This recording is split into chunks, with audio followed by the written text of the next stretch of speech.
Hello and welcome. This is going to be a reading where we're going to consult with the shamans and spirit guides, guardians to direct us on our path, to help us make our way through the portal of any type of misunderstanding or conflict energy, to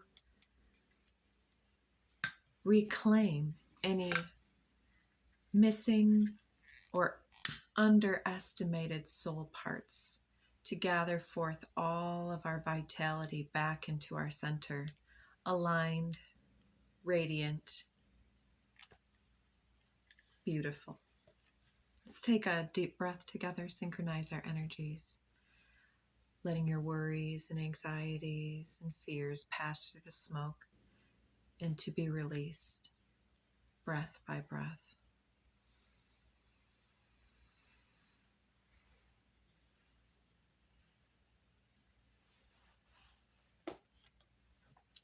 How are you guys doing? We've gathered for a specific message about our joy and how we can release what has been.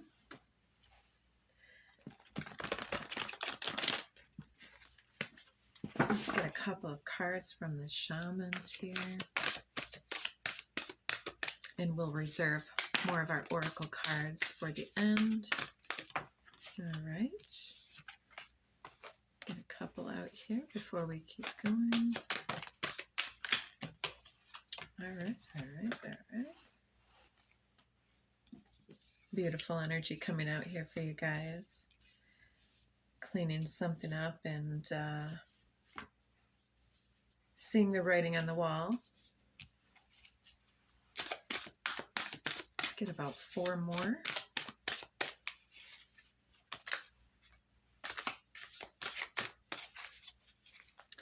Two, 1, 2 on the timer there. Take that one.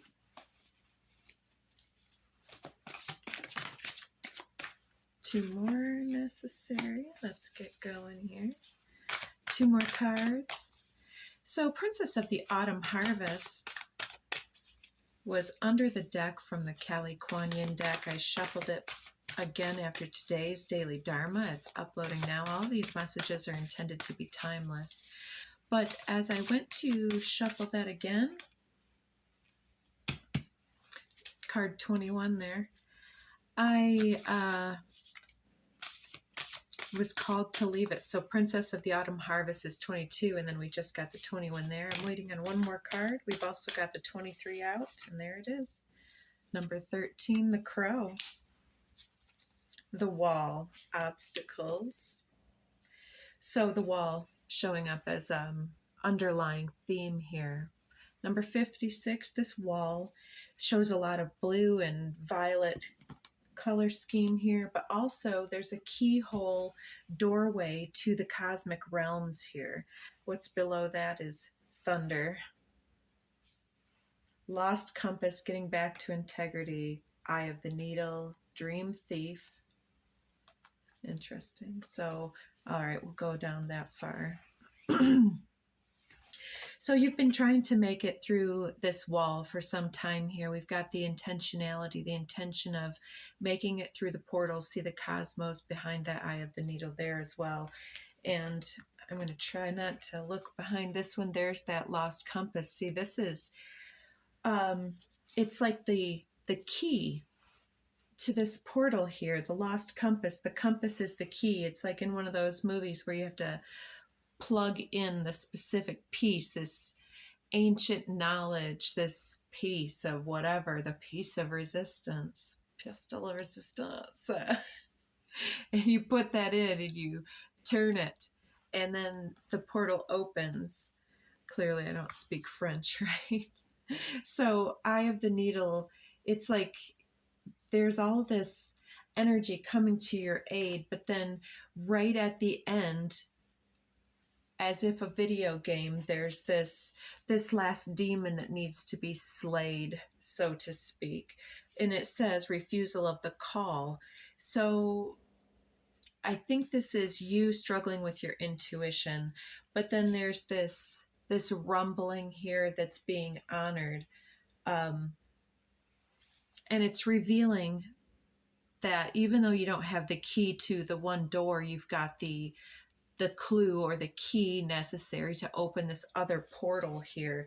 It's like you get that key once you've defeated the barrier to that gateway, right?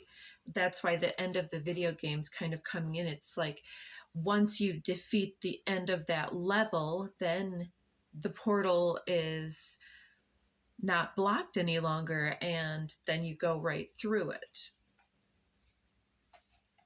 So this is being overcome because it's getting back into integrity. That's part of this sacred key that you've learned this lesson about how to hold your grace and how to move through things. And you're learning more lessons in this moment here. So the cards coming out from the beginning, we have number 1 in the first position, a tidy house, clarity and organization. We had a number 1 card from the Kali deck earlier, Smashana, which is just gorgeous energy, and it's reminding me now to get to direct this energy real intentionally, whether that's literally simplifying or cleaning up a physical space, renovating, preparing to move, or something like that as well could even come up under that. But it's also beyond the material. It's cleaning internal house, and with our energies, the vibrations that we're keeping and things. It's like the dream thief is the resonance with what keeps us sick in a way. And so there's some type of acceptance and lack of resistance in one way that's coming into this simplicity. It's making some type of decision, and then once you've made the decision, you've made the choice, then you don't need to stand at the buffet any longer.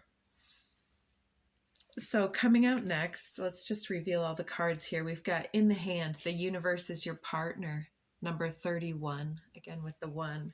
So creative use of opportunities, and as long as we're trying to push the river in a direction it doesn't want to go, we're just kind of creating a wave. We're creating resistance energy here. And once we recognize, if we're adrift at sea, that we need to utilize the waves and swim with the waves. You know, there's a way that when you're being carried out, the waves can continue to take you. If you're going at a cross pattern to the direction, you need to utilize the cosmic wave. And I believe you go somewhat horizontally but inward, and utilizing so much more. I mean, that's probably a terrible analogy, but it seems like that's what you would do in those situations. So as soon as we can recognize that if there is something beyond our control, then we harness the energy of what is within our control. We can alchemize the self. We can simplify the environment. We can create a healthier environment for self and make new choices in those ways. We can clear up our own mind. Every choice point brings new clarity, even the choices of others. And as we navigate the cosmic wave, then we understand how to bring new order to our own situation and how to move forward based on emerging platforms. It's like the way is always changing. There's always a new order. It's a Yaima song. I've shared it before. It's somewhere on the community page. But yeah, it's just kind of talking about, there are always stepping stones. There's always revelations happening. And if we see a rock and we need a way out, then eventually we need to take this rock, right? The next stepping stone will be revealed. There's also this silly joke, and I don't remember if it was, I've talked about it before, talking about this guy's out at sea and he's drowning again, right? In his emotions, perhaps. Is that the symbol here? And the ship comes by and asks if he needs to be rescued. And he says, no, thank you. God will rescue me. And he keeps drowning and drowning. 2 more ships go by, same thing. And then he comes to the gates of heaven and he says, well, God, why didn't you save me? And he says, well, I sent you 3 ships. So why that's coming out, I'm not quite sure in your situation particularly, but there's something that we need to understand where our particular resistance energy is not the same as fighting for something that we believe in. There's something that's resisting something beyond the control here that's coming forward. Take it as you will. And when we recognize that even when powerful things that seem opposed are underway, if we can utilize what is, then we continue to be in flow with what's developing. So the quicker we get on board, and then we can keep on the good fight or something, 49. Skywriting the fates. Perhaps something that was written on the wall comes to pass, or something that is fated is going on.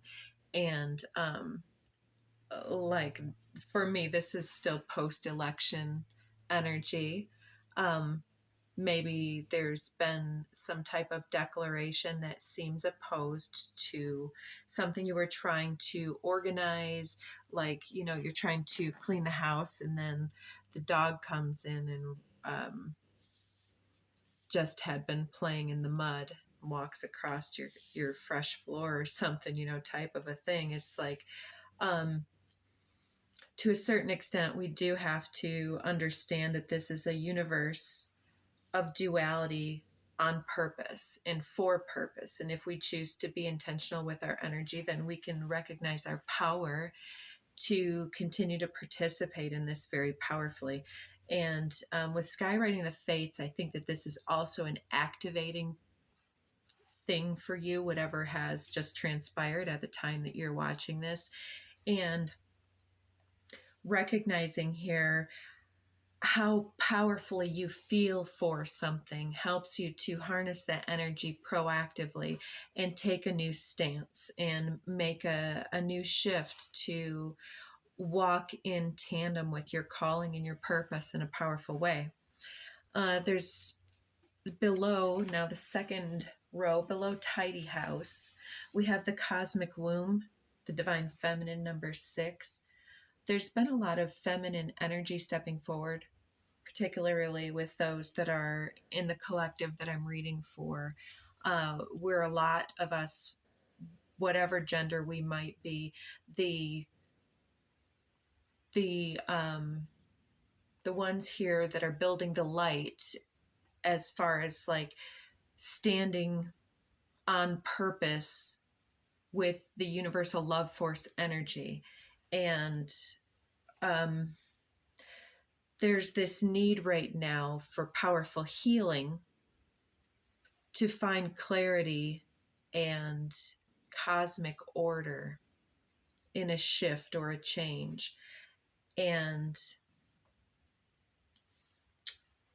I think that this is also with the skywriting the fates, and then this new line. It's like the old typewriters when you used to hit the return button. It would be like, bing, and it would come over to the left again. And I'm getting that image here with the return to the divine feminine, the return to the drawing board, return to the primordial cosmic womb. Is like all things are possible, no matter if in any type of a changing circumstance. We need to recognize that even with apparent limitation, there's always infinite choice. So that's beautiful. And this is the 6th card I'm being shown, which is the Lovers, the choice card in the traditional tarot deck. In the center, below in the hand, universe being our partner, we have the giveaway, 23. This is so beautiful. Look at this. So the giveaway and the hand, look at this. It's like the hand of the divine here, and the giveaway from, it looks like below. It looks like you're giving it to God and surrendering to something here. And it does look to me like you've got some type of resource or revelation or vision, and you're being handed the torch. This vision came through a few days previously as well. It's like as soon as you kind of get out of your own way and stop trying to push the flow of something and get in board and buckle up and go for it and do what it is that you've got to do, when you can relinquish and give away something, simplify. It's like somebody's giving, I'm saying like giveaway, as far as like maybe you're not donating all your possessions and going out into the forest or anything, but there's like this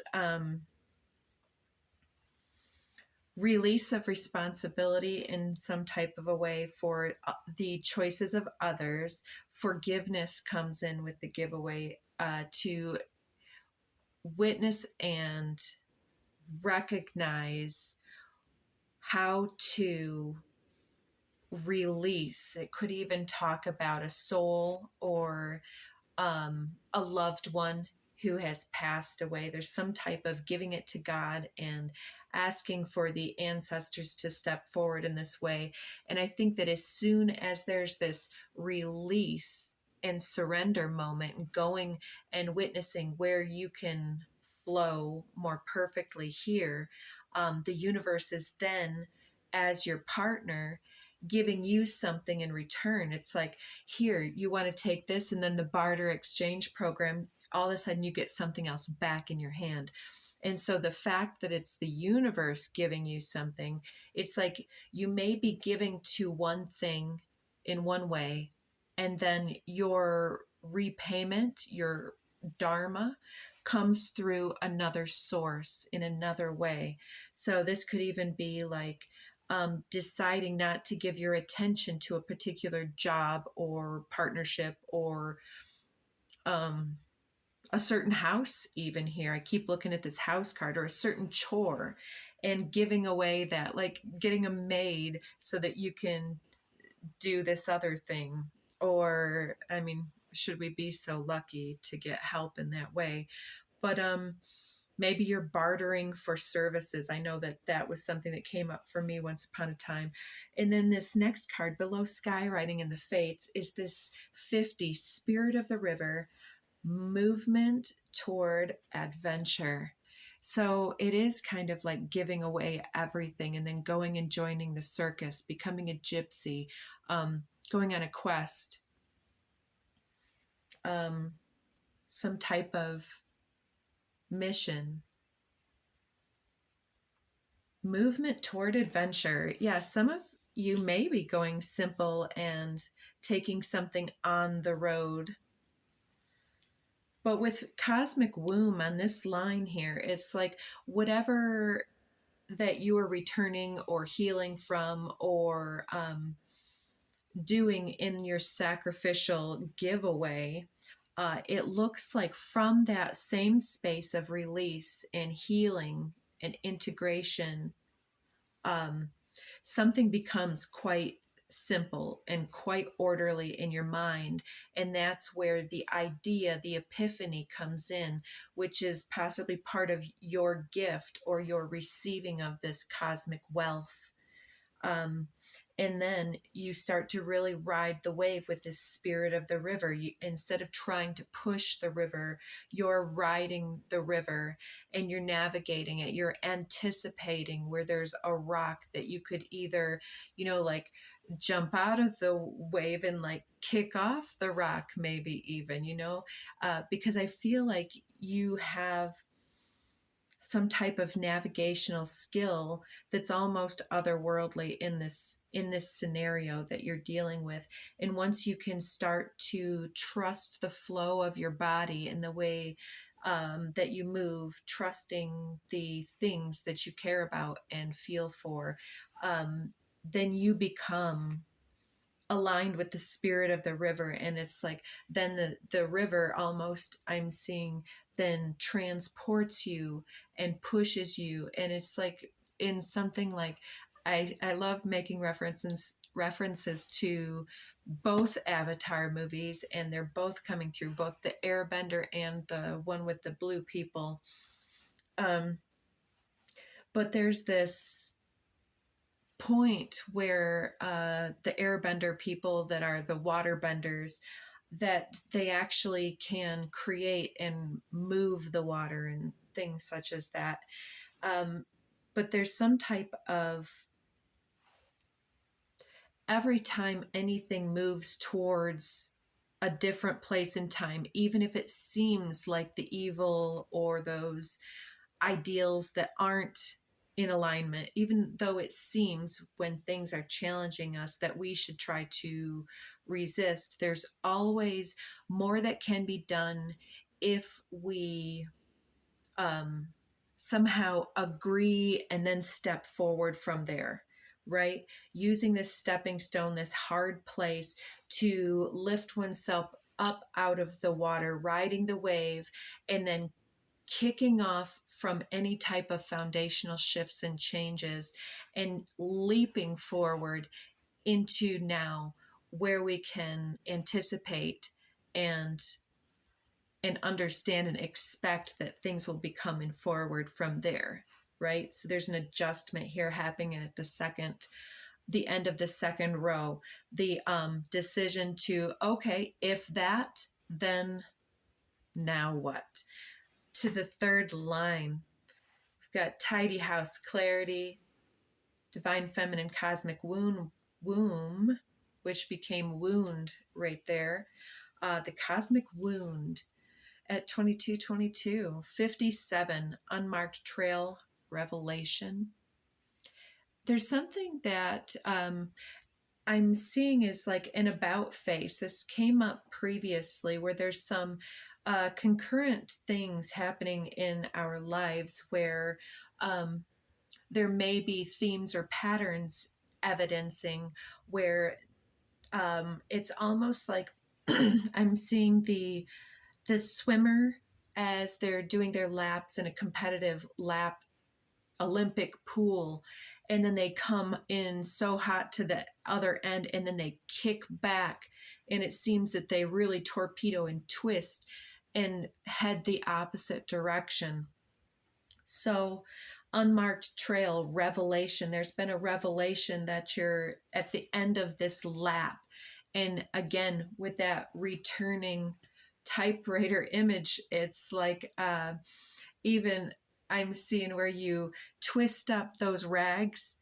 If you've never done this, it is quite satisfying. You can twist and twist and twist the rags and then flip like this, and it snaps ridiculously. And it can be painful. It's a literal whip.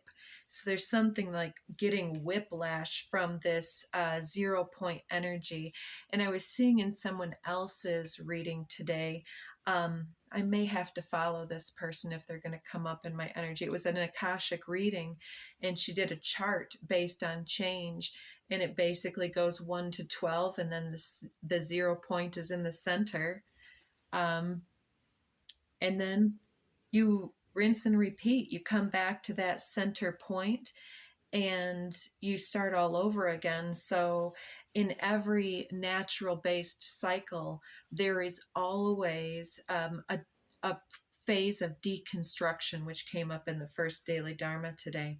And so there's this revelation that we're at the end of some road, and now there's a new adventure on the horizon, and we get to choose the energy that we enter that new phase with. So we can choose to be the narrator and not just a side character can have our main character moment and move forward into new adventures, and to then have this revelation of if then what. So this first breath, beginner's mind, comes up at the bottom of the second row. Take a deep breath with me, folks. Let's release all that came before. It's almost the end of this year, 2024. This one being card number 21 with the reference to the year, and above this one, 23. And again, we have 22 over here with the autumn harvest. Maybe the last several years have been a culmination phase for your life, and for you to be able to finally, once and for all, release the past you and anything that has held you back from this emerging personal spiritual evolution into what comes next for you, and to understand that maybe the universe knows better than you, and that anything that is challenging is actually programmed and necessary on some cosmic level to activate the highest good for all concerned. And within that energy, we do as we can. So, yeah, first breath is like, you've been dealing with a lot. You've been feeling there's, I think at the time of this broadcast, 5 retrograde planets, and we're just about to go into the full moon with Taurus. So Sun in Scorpio, Scorpio being the sign of death and transformation, where our focus and our light is actually at. And then the reflective center of the soul and the moon and the subconscious in the sign of Taurus is the body. And so many unconscious Akashic connections and karmic connections within our ancestry, within our genetic codes, within the ethers of those that we share this time and space with, and their genetic codes are, everything's being activated. The sun is incredible right now, and it's also kind of having all of these little anomalies happening across the face of the sun and interacting with our realities right now. And so I think that right now, with all of this influx and how it's plugged into our own unique cosmology, excuse me, is actually it's bringing in a lot of blessings. And I think that we're able to say, all right, taking these reins as have been presented to me, like I'm seeing now in the old movies where the carriage ride, all of a sudden the driver is absent and somebody's got to crawl out of the carriage and take the stagecoach horse team and grab the reins and try to capture them, and then ultimately something else, and they've got to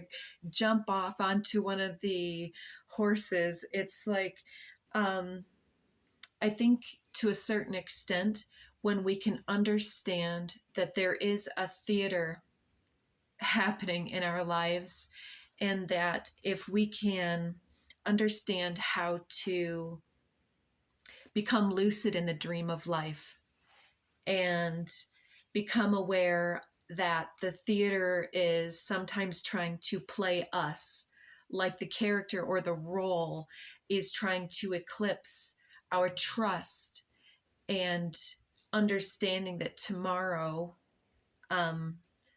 things continue, that there's this spirit of adventure that we can embrace and create more for ourselves in this moment, harvest more for ourselves in this moment, if we can somehow move beyond what has held us back in the past and see the way forward. So there's a profound change here. We have at the end 13, the crow, under the spirit of adventure and the fates. I think that you have a lot of wisdom. I think that you have understood something, and with the crow also, this is the I think the emissary, is that the word I want to use? The go-between messenger between the underworld, the shaman energy, and the energy of the above world. And I think that we're talking quite a bit about the shadow realms of us all. And I'm getting moonlight 18. If you can see that. It's like this little portal again, where if you go through the puddle, it's a different universe entirely where things are inverted. So the timeline takes us forward. There's this 4 of spells under the deck. I think all things look different until the full moon coming up. We've got the Ace of Boons. That one's been coming out recently. This frog holding the golden ring right now. Yeah, anything else? We've got just a few more moments here. 7, the Chariot with the fairy wind. That one also came out recently with these cards. Interesting that it's repeating. Where there's this flight of the magical looking disappointed. Then we have 1, the Enchanter, making something grow. So I think that we have this fairy wind being the retreat and the incubation and the belief in the new vision coming forward. And here we have conjuring something to grow, utilizing the magic to make something positive. Underneath 4 of challenges with the 3 of challenges. Oof. This, look at this depiction of this man crying over abandoning his children by choice. And the fruitful tree of the 4 of challenges. The children are left at the opening of the magical forest here. And I think that they followed the fairies for quite some time under the moonlight, so to speak. Let's finish up our reading here. I always get cut off at the end. So I may do one more reading today. Let's see. We've got the Liar with the Keeper of Boons, and under the deck 5 of challenges now with an Ogre. The Ogre revealing the 8 of Boons, a woman hard at work spinning a golden radiant thread here in the forest.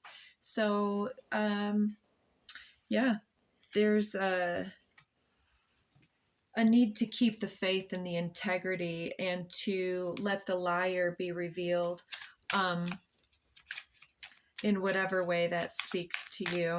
But to Weaver of Spells now, I think that that's what's being woven by that woman. The radiant woven is like the universe spinning the thread of you, winding it up and then releasing you, like one of those old toys where you wind it up and then you zing, and then like the little helicopter fairy goes out and floats down to the earth. It's kind of like picking you up in a tornado and depositing you like Dorothy from Wizard of Oz here. Do you have an ancestor named Dorothy? The 2